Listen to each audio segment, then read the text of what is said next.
everyone, welcome to another interesting episode of Conversations with Omobola.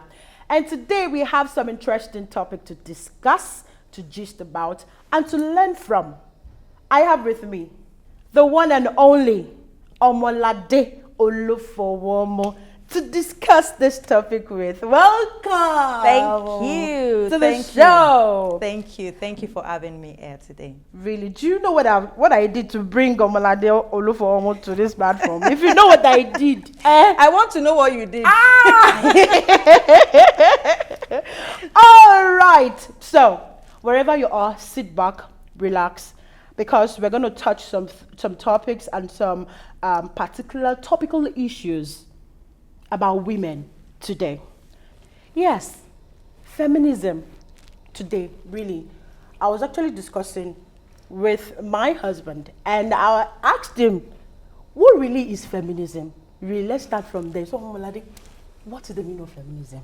How can we define feminism? Feminism is very easy. Feminism is just about equality. It's just about, giving women equal opportunities as men. That's what feminism is about, equality, regardless of gender. Regardless of gender, having equal rights with the other gender. Now, really, I'm going to take it down now. So everybody just relax, okay? A lot of people believe that feminism means that because it's coined from the word female, they believe that only women can be a feminist. Really? So what's your take on that? That's absolutely wrong. Although you're right in a sense that a lot of people think because it has feminine that it's only, a woman can claim to be a feminist. Exactly. But in reality, men can be feminists. Feminism or feminist, when we define feminist, it's not tied to the gender. It's, like I said, tied to equal opportunity. So anyone can be a champion of equal opportunities, sure, including men. I have a lot of men that are feminists, but then the thing again is a lot of people don't want to use the title. It's not about the title, it's about how you live it, right? A lot of people can use the flag, oh, I'm a feminist, yes, but they use it when it's convenient. It does not, show forth in everyday life. A feminist when it is convenient. And easy. But when we talk about equality in opportunities, equality in obligations, equality in responsibilities, it's not just equality in opportunities and then responsibilities is still, going by the gender way. Yeah. But, coming back to your question, being a feminist is not gender-based. Good.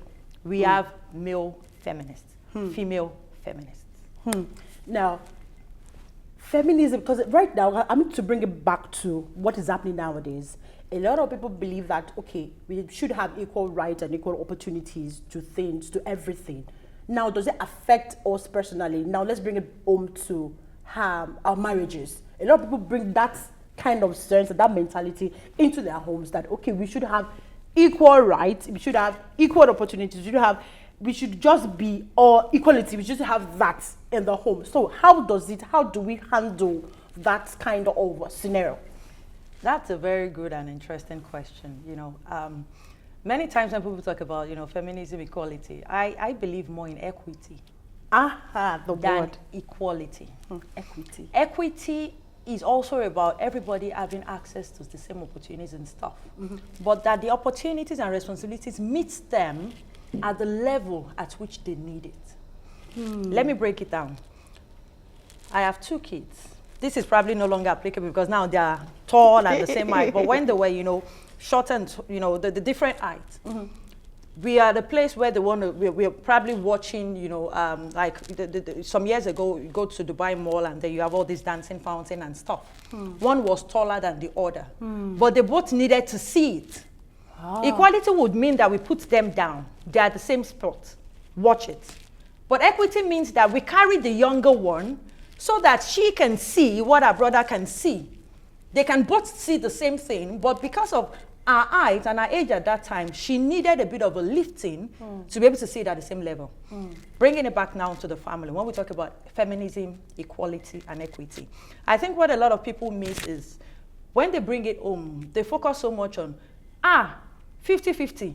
If I cook breakfast, you cook lunch, dinner, we will do 50-50. You cook and I wash. But that is one dimension. Oh, it comes to taking out the trash. I took it out today. it's your turn to take it out tomorrow. It comes to, funds, financial contributions.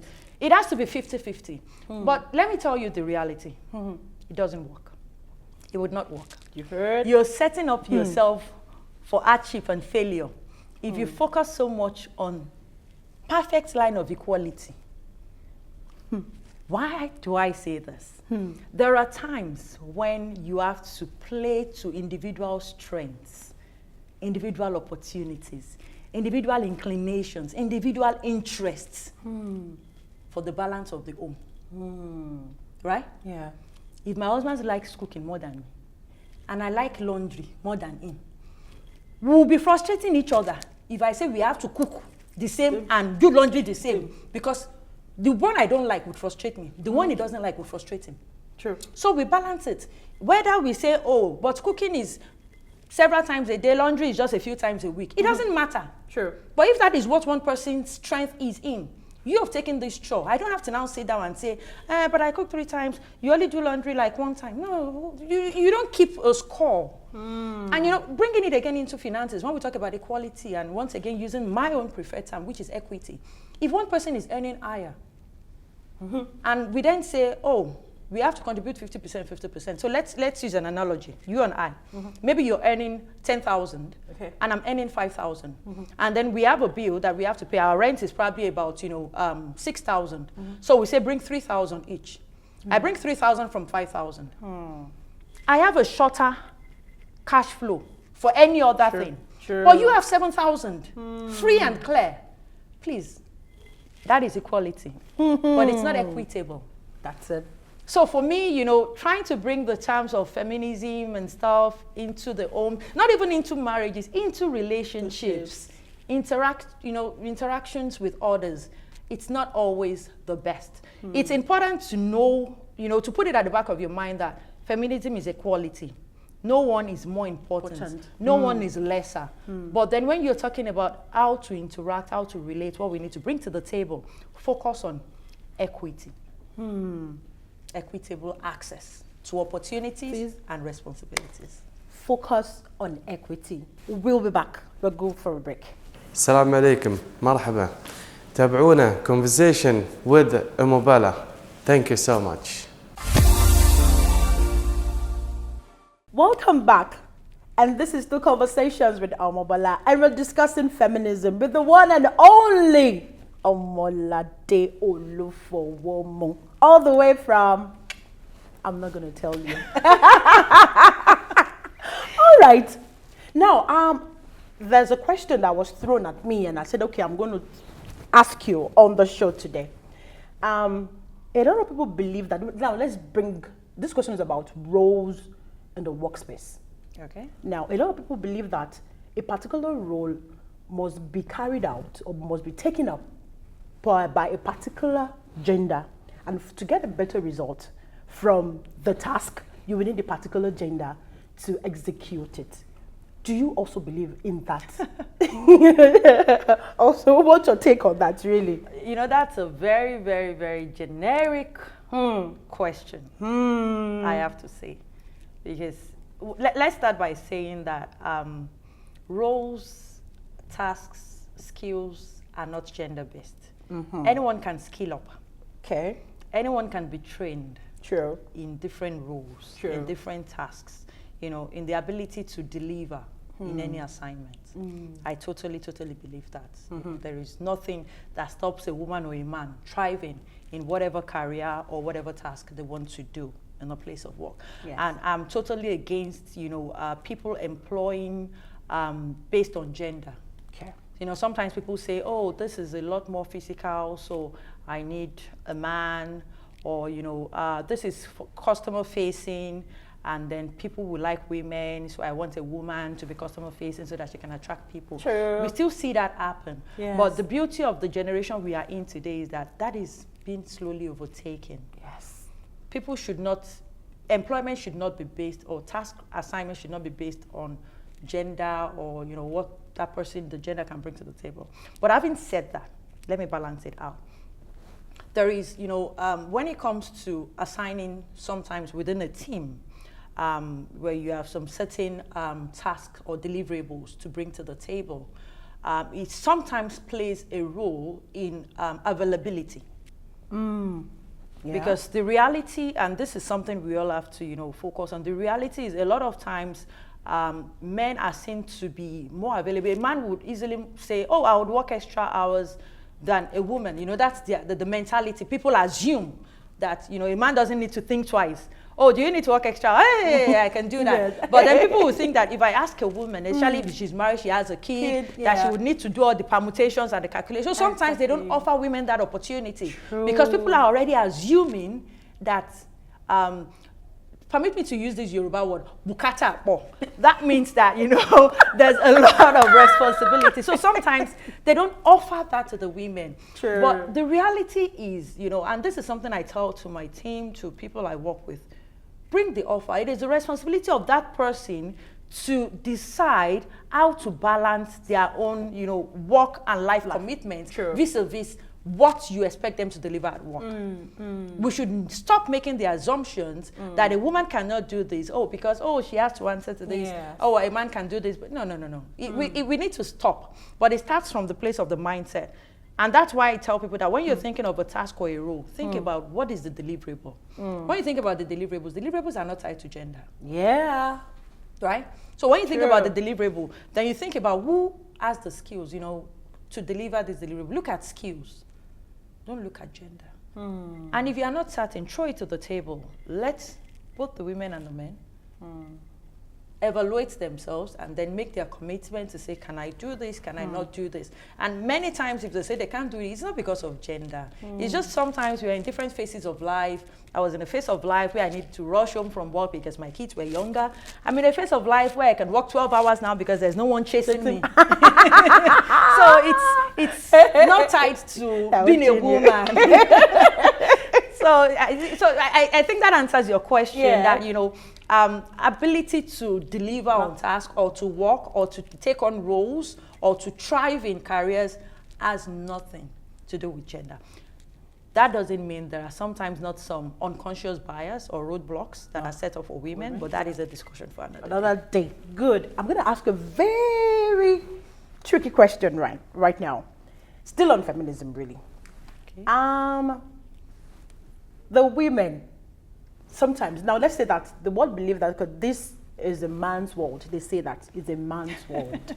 Now, the women are asking, so I'm going to ask you on behalf of the women.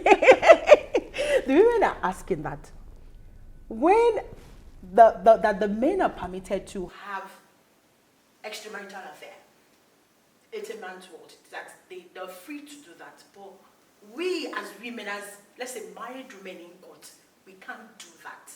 Now, does feminism to apply? Equal rights, equal opportunities, we say. So does that to apply to this scenario? They asked me to ask you. They asked you to ask me. The people that asked her to ask me, let me start by saying I'm not an expert on this. But feminism is equal opportunities. What is good for the goose is good for the gander. What is bad for the goose is bad for the gander. Cheating and adultery is bad for men. Good. And it's also bad for women. Good. There is no permissiveness. This idea of permissiveness that people shout for men, it's a myth. It's not real. It's a myth. If it were not a myth, why is it still hidden? True. Where are the powerful men? Do you see powerful men taking their wives out and taking side chicks out? There's still a sense of secrecy and, they still hide it. It's not permitted. It's not permissive. The fact that a lot of people do it doesn't make it permitted. So it's bad for men and it's bad for women. And like I tell people, if it's no longer working for you, you're in a relationship. Now, this is not just for the married people. You either sit down together as adults to work it out on equal terms, or you make a decision as adults to do what is then best for you as individuals. Why invest effort in, So the first thing is, the parameters of your question is wrong. It's not permitted for men. Exactly. So it should not be permitted for women. Exactly. But what is good for the goose? Good for the gander. What is bad for the goose? Bad for the gander. Thank you so much. Thank you. We've been talking about feminism. Feminism is not about hating men.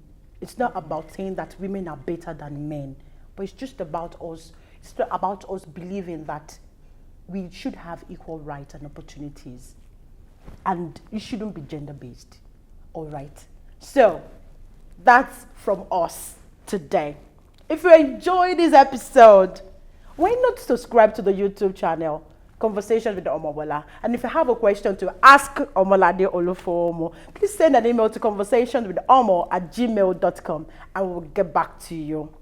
For another interesting episode, please stay tuned because I'm going to drop the next video shortly. God bless you. Stay blessed. Keep watching Conversation with Omobola. Keep watching Conversation with Omobola. Cheers.